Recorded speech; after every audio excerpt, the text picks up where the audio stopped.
Welcome to Ripped from Reddit. I'm your host Daniel. r/AskReddit. Extroverts of Reddit, how do you keep a conversation from dying? Ask questions about the other's interest. Then ask for examples. Experience. Came here to say this. People generally like it when you show genuine interest in what they have to say. I used to be one of those people that constantly dominated conversations by talking about myself, even interrupting people to insert myself into the main focus of conversation. Doesn't do well for making/keeping friends. Facilitating conversation by encouraging others to share about themselves and listening is one of the best ways to not only keep a conversation going, but it's also a great way to build relationships. Why talk about what we want? That is childish. Absurd. Of course, you are interested in what you want. You are eternally interested in it. But no one else is. The rest of us are just like you. We are interested in what we want. Dale Carnegie. How to Win Friends and Influence People by Dale Carnegie. A great read for all types of people. The book allowed me to hyperanalyze all of my relationships with the people in my life and gain confidence in myself whenever I speak with others. Not just analyze, hyperanalyze. Can confirm, the book is very helpful for understanding how to navigate people, mostly about getting them to act or perceive things in a certain way so that they don't suspect/feel manipulation. Backquote. My husband has nicknamed me the town therapist. People love to spill their secrets to me, which is fine by me. He gets a little annoyed in the supermarket though.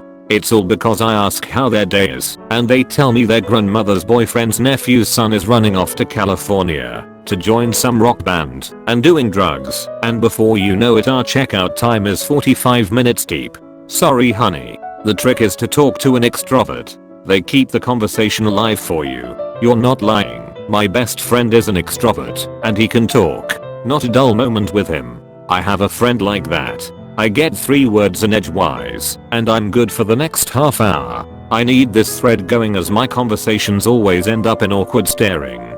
Questions. Everyone loves to talk about themselves. Particularly travel related, you know when you go on holiday and have to talk about it, but people give 0 fucks. Pretend to give 0.5 fucks. But when you ask too many questions, doesn't it feel like an interrogation? Yeah, I hear ya. Really depends on how much they are giving, and it's more questioning to delve deeper into the same topic. So let's say they are talking about something amazing on holidays. Statements like that must have been so surreal. Did anything else on the holiday come even close? It's another question, but because it follows the same topic it won't seem that way. Just seems like a conversation. If you are jumping topic to topic then it really is an interrogation. HMMIC. Yeah, I agree. This way it seems less forced. I just wish I had the ability to keep any conversation going that smoothly lol. It doesn't have to be a series of questions. A little commentary on their story or relaying something similar will keep things flowing too. You can't go off on your own tangent. You still have to keep them included. But you throw in a no kidding/oh very cool/good for you type stuff and it shows you're interested in paying attention. Play it safe. S. Sports. A. Activities. F. Family. E. Employment. Then try to avoid rape. R. Religion. A. Anal. P. Politics. E. Earnings. R is for abortion. No anal abortions. Got it? Usually I will ask questions about things we've talked about. Imagine the story and what information you don't have. Ask open-ended questions too. Also, if you are looking to start a new topic, look for something about that person that might be interesting, something they chose. Maybe they have an interesting piece of clothing or jewelry. Ask about it in a way that's complimentary or makes them feel good. That necklace has a cool look. Is there a story behind it? I love how, when I have to ask a question I overthink it in like 70 different ways, but in reality it makes no difference to the other person's life. Yup.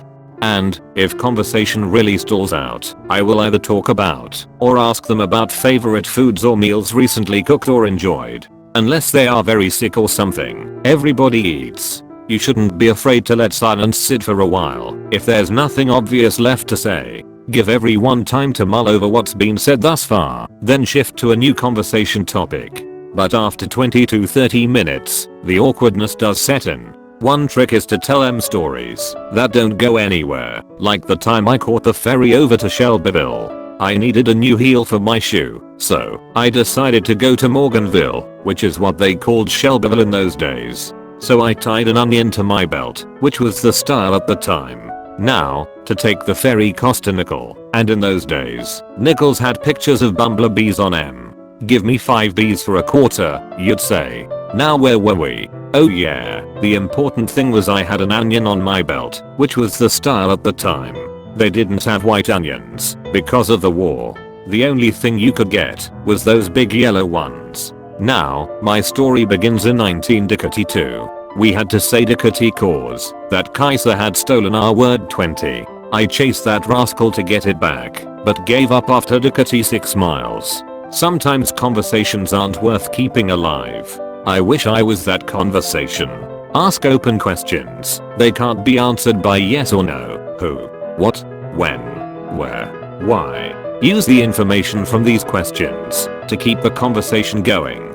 Don't forget to add a bit of your own personal information so the other person can do the same. It can sometimes be easier to start with a yes or no question, but your next question should always be an open one before or after a personal comment about the question.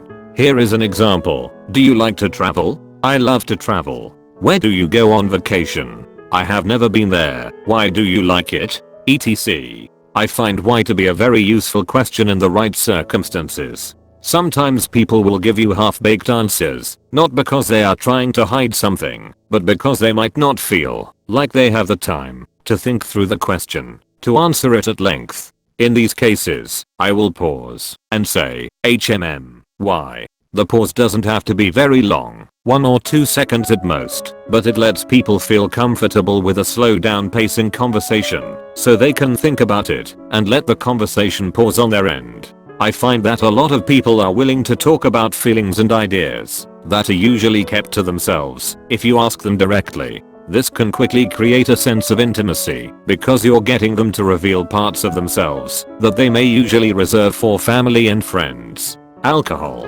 Best answer of the day. All the advice here is to ask questions. Questions are good, but you have to volunteer things yourself. Otherwise it's just question answer question, and it doesn't flow like a conversation. It starts to jump around too much as each line of questioning ends and you have to ask a new question about a new topic. Start with questions, but bring up subjects related to their answers. The point of questions is to find common ground you can both talk about. Yep, the biggest thing is to express interest in the other person, whether that's by asking questions, a key aspect of good communication, or by sharing relevant information about yourself. As an introvert, I didn't figure this out until I was in my late 20s, haha.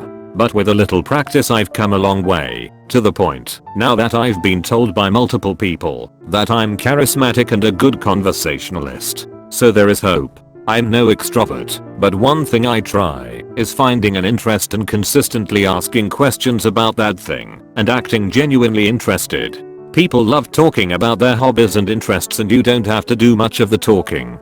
Former introvert here that learned how to pretend to be an extrovert. The FORD acronym can be used to really good effect. Family, occupation, recreation, dreams. And if you really want to extend the conversation, ask them why it appeals to them. Oh, you like going to the beach. What kinds of things do you like to do there? What do you find interesting about it? Oh, you're in the nursing program? What made you decide to be a nurse? Here's a big tip I never see in these threads. If they give one short 1-sentence answers for all of these, they probably don't want to talk, and that's not your fault. You cannot revive a dead conversation if one person insists on it staying dead despite trying to throw them a lifeline. Just move on. What do you like to do with your spare time, op?